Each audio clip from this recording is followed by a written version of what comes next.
Hi, everyone. This is Jason Bjork of Wall Street from Main Street. Welcome back to another Wall Street from Main Street podcast interview. Today's special guest is a returning guest. He's author of the best-selling book about the global economy called The Big Reset. It has over 100,000 copies sold in, I think, over 8 languages. He's the founder of the Commodity Discovery Fund. Willem Middelkoop, thank you for joining me again. Yeah, great to be back here, Jason. Willem, there's so much going on in the global economy. I want to ask you about the banking crisis or the potential banking crisis going on right now. We see the stock price in Deutsche Bank. Do you think that this is going to spread and we're going to have a potentially worse banking crisis than 2008? Many investors look to see financials going down actually since the start of this year. It all started with Deutsche Bank, as you said.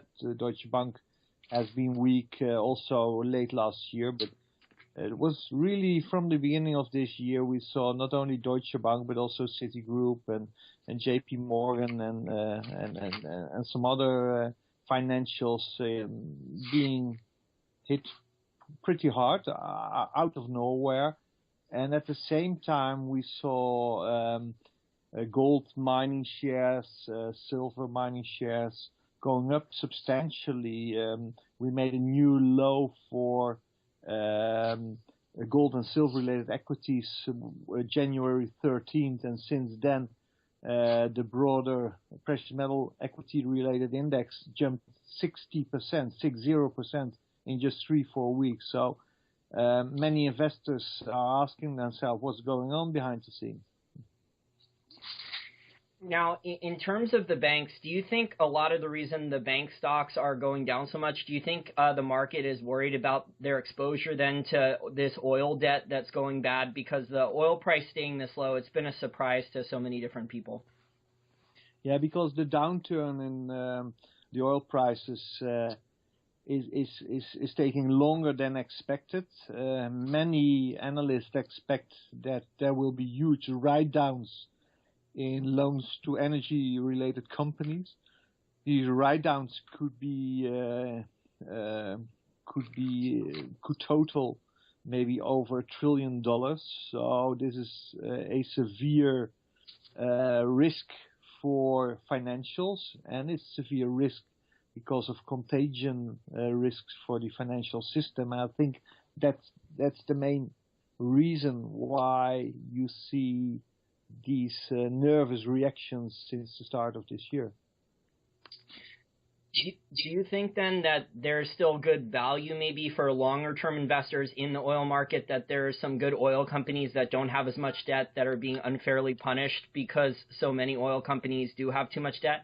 I think the energy complex is very undervalued now, and markets tend to overreact on the upside and on the downside, and we all know that oil prices south of $30, are unsustainable. Even I think south of $40 is unsustainable because we have too many projects now which have a all-in sustaining cash cost of $40 or $50 or more.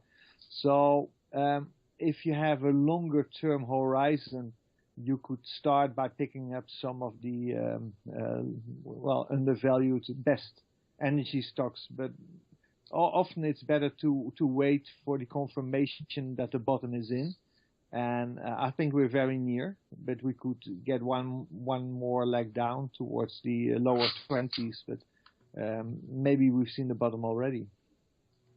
Yeah, I think there's a lot of paper barrels of oil out there, just like there's a lot of paper gold and paper silver. There's not as much paper oil as paper gold or paper silver, but this oil price is unsustainable. I think I've seen estimates, Willem, that say up to 90% of all the global oil production is totally uneconomic at these prices, and yet we haven't seen the producers of the oil, whether it's governments or the private companies, we haven't seen them cut back. Are you surprised we haven't seen any major supply cutbacks yet? Well, if you study the latest production figures, then we have had a reduction in total U.S. oil production of around 500,000 barrels per day. So there is some destruction ongoing in the oil production. And if you know that the overcapacity on a daily basis in the worldwide oil markets is just 2 million barrels per day, then a oil production destruction of 500,000 barrels is quite substantial. And the latest prognosis show that in 12 to 18 months, supply and demand will be very close. So I think within the next 12 to 18 months, you can expect oil prices to really move back up towards the $50 range. I want to ask you about China now. You went on a long trip over there. I saw in another one of your interviews with Grant Williams, which was great. Now, China just got the RMB into the SDR, but I guess it's a process, or it doesn't go into effect until, I think, the end of 2016, towards the end. How long do you think it's going to take to have a major impact on the global economy once the RMB does start going into the SDR basket? By adding the Chinese currency, the renminbi, into the currency basket of the IMF, the special drawing rights currency basket, this is more a political or almost symbolical step than a real step which will have quite severe consequences for the economy. But it will increase demand for the renminbi because the renminbi will be more attractive to add to financial reserves for central banks outside China. But I think you should see this step as one of the first steps leading towards more changes within the international monetary system. More changes can be expected in the next few years and even the next decade. This is a process which can take a little longer than expected. These changes within the international monetary system, they always tend to take a little longer than most people foresee. That's a great point. And we've seen Russia start to take RMB for their oil. We've started to see these other deals where oil-producing countries are not taking as many U.S. dollars. So the petrodollar hasn't died yet, but we're seeing, the writing on the wall. We're seeing kind of the death by 1,000 cuts, whether it's with the RMB into the SDR or other countries accepting RMB for their oil, that these signs, over the next decade or two, the U.S. dollar's position as sole world reserve currency, it's not going to be there. Well, the dollar as the world reserve currency is clearly under pressure. And in China, they love to talk about the de-dollarization of the world economy. And it's true, the Chinese, they have initiated these currency swaps with dozens of countries now. And this is really a problem for the U.S. And since the start of the Asian Infrastructure Investment Bank in 2015, and the strong support from countries and allies, especially U.S. allies like Britain and other countries in Europe who are supporting and founding members of the Asian Infrastructure Investment Bank, the risk for the dollar as the world reserve currency are getting larger. And Larry Summers, who is a former Secretary of the Treasury in the U.S., he even wrote in an opinion piece in April 2015 that the start of the Asian Infrastructure Investment Bank may be remembered in the future as the moment the U.S. lost its leadership in the economic world. That's very interesting. And yeah, Larry Summers is his theories, his opinion carry a lot of weight with the people at the Federal Reserve and in the U.S. Treasury Department. His Gibson's paradox there with that he can manipulate the gold price and that would keep interest rates under check.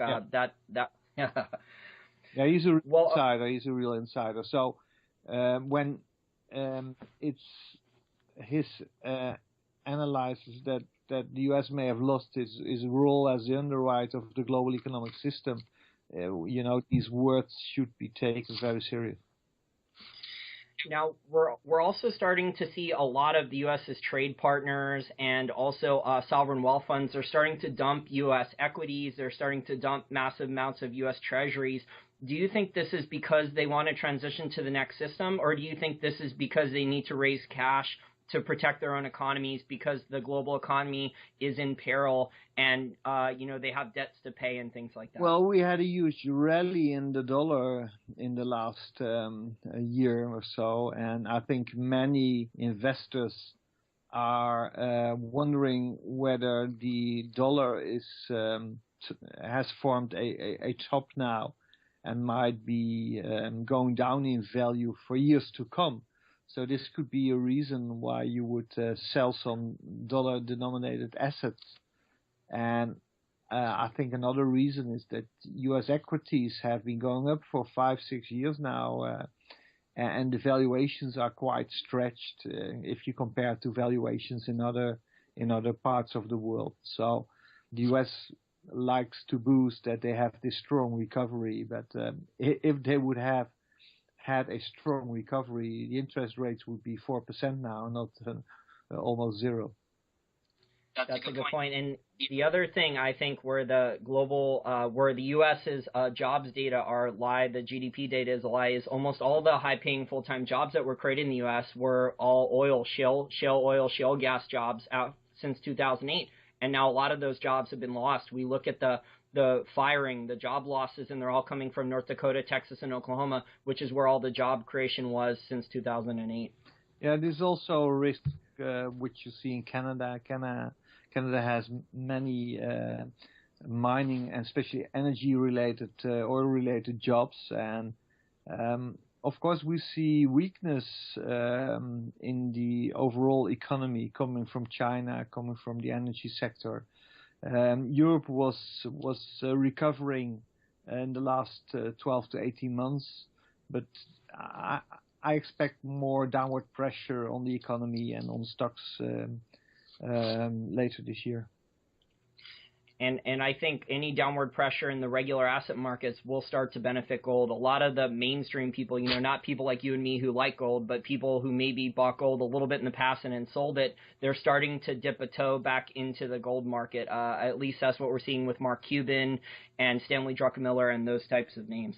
Yeah, if you compare valuations, the price to book value for gold-related equities is 1, and the price to book value for general equities is almost 2.5, 3. So there are some smart investors who are looking to these ratios, and they think that after a correction which took gold down over 40% and silver down over 70%, and these gold and silver-related equities were down 80%, they tend to think that this correction might now be over. And if you look at the charts, if I look at my charts, I think we've seen the bottom in gold and silver, and we're in the process of starting a multi-year new bull market. So there's quite some new money flowing into this sector, and because it was beaten down so much, and you have some short covering, you have these strong moves up, and I think we could see some more gains in the near future. Yeah, I think the bottom is probably into. I think there were going to be major problems on the supply side from the miners who weren't in, these developing countries, because in the developing countries, those currencies were weak against the dollar, so the price of gold and silver was up. But the dollar gold and silver bull market, it looks like it's finally restarted again. Yeah, I agree, because gold had been breaking out of the downtrend in almost all the currencies already in 2015, but now it's over the 200-day moving average. I think you can speak about start of a new bull market also in dollar terms. I want to ask you about the Shanghai Gold Exchange. Why do you think China would decide to stop reporting the withdrawal numbers if they actually stop doing so? Yeah, I didn't study it in detail. I read some reports, but I think the most important thing to understand is that there's a huge future gold market in Shanghai, the Shanghai Gold Exchange. But compared to the paper gold future market in Chicago on the COMEX, where only 1 in 200 contracts is physically settled. I think in Shanghai, 1 in 3 contracts is physically settled. And this has created a yearly demand of over 2,000 tons. And these figures are staggering, because if you compare with total worldwide gold production is only 3,000 tons. So we have now 2 countries, India and China, who have a total demand which is well over the total world gold mine production. Yeah, I don't see markets that can stay that can stay where the price keeps going down, where demand looks strong for the actual commodity. There are supply problems. The miners, the producers of the commodity aren't making any money, and the price keeps going down. So that market was just totally irrational for a while, and it just seemed like it was unsustainable for the paper price to keep going down.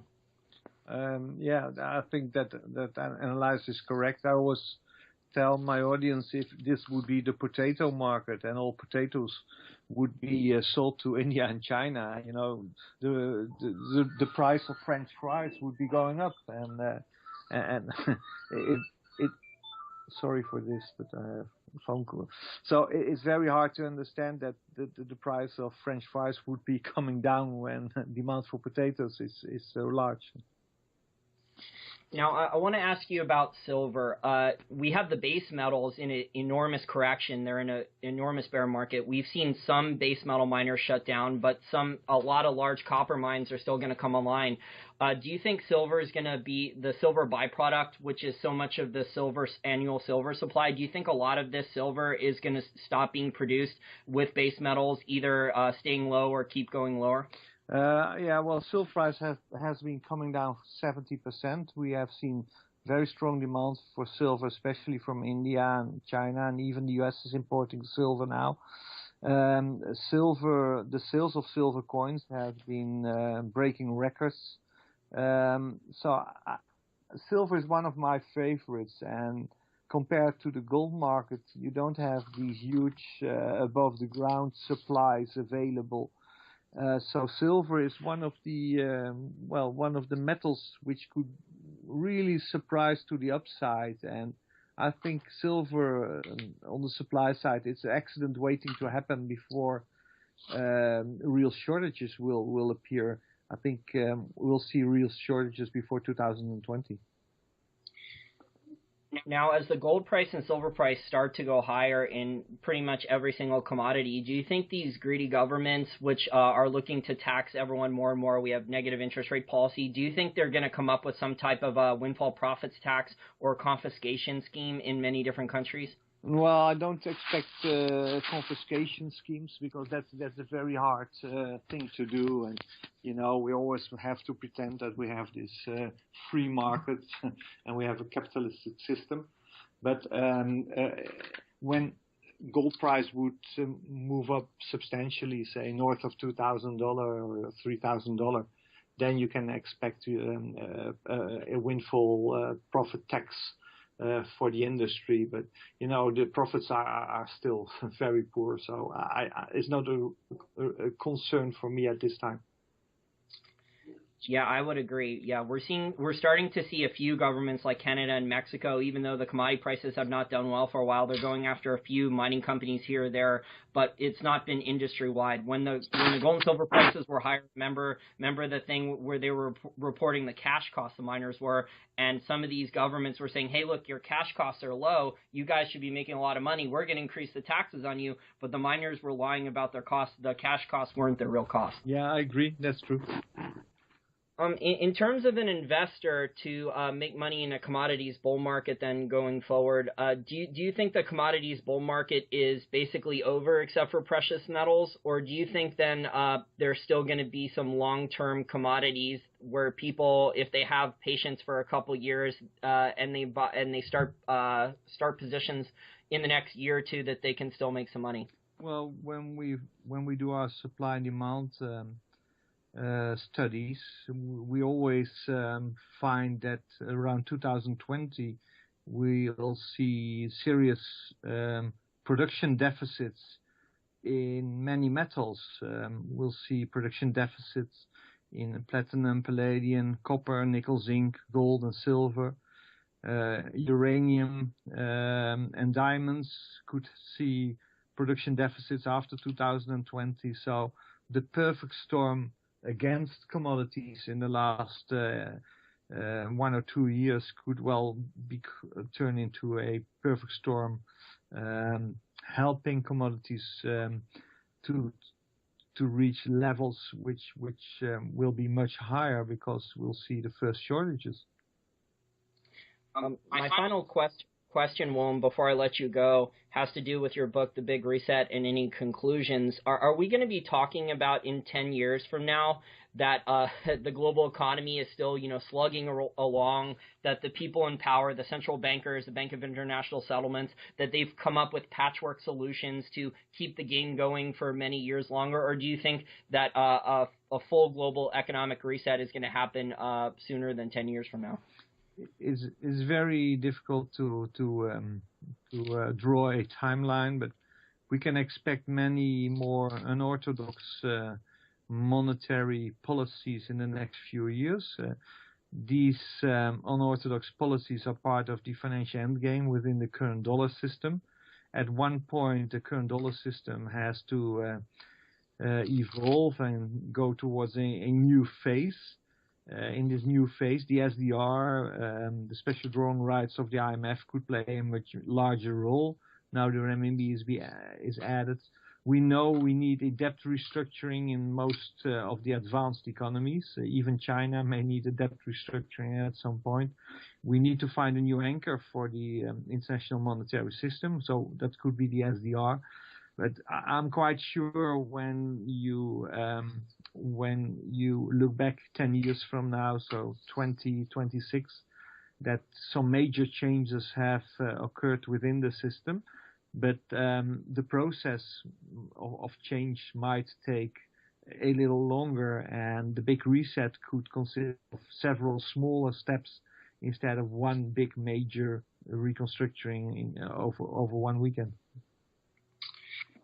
Yeah, I don't think anyone knows behind the scenes what the system is going to be like. I mean, they've tried so many different schemes, like you said, with the currency swaps, and they're doing reverse repos now to try to prop up asset prices and also the treasury markets. God knows the additional schemes that they'll come up with to buy themselves even more time. I'm sure they're plotting them right now whenever the central bankers meet. Yeah, so more unorthodox monetary stimulus and actions by central banks can be expected, but they're pretty well stuck in a corner now, so they have to come up with some very creative solutions. I agree, and I think the central banks are trapped, like you said, and unfortunately I see the middle class, the mainstream people, the people on Main Street in the U.S. or in your country or in Europe, I see them getting screwed the most. So I see, taxes being layered on. I see, the Keynesian central bankers talking about deflation, but here they are, layering on new types of taxes in the U.S. The politicians that are running for election now, they're talking about value-added taxes. So that's not deflationary if the guy on Main Street, if his paycheck, they're taking more taxes out of it. Okay, well, I just want to thank you again for your time. Where do our listeners pick up your book? It's available on Amazon, but they have to make sure that they buy the revised edition. I just published a revised edition. It has some great new information, so be sure you buy the revised edition of The Big Reset. Great, and maybe one of these days I'll get you to do an English audiobook. Hell, maybe I'll even read it for you. That would be a good idea. Okay, well, thank you, William, for your time. Thank you, Jason. Bye.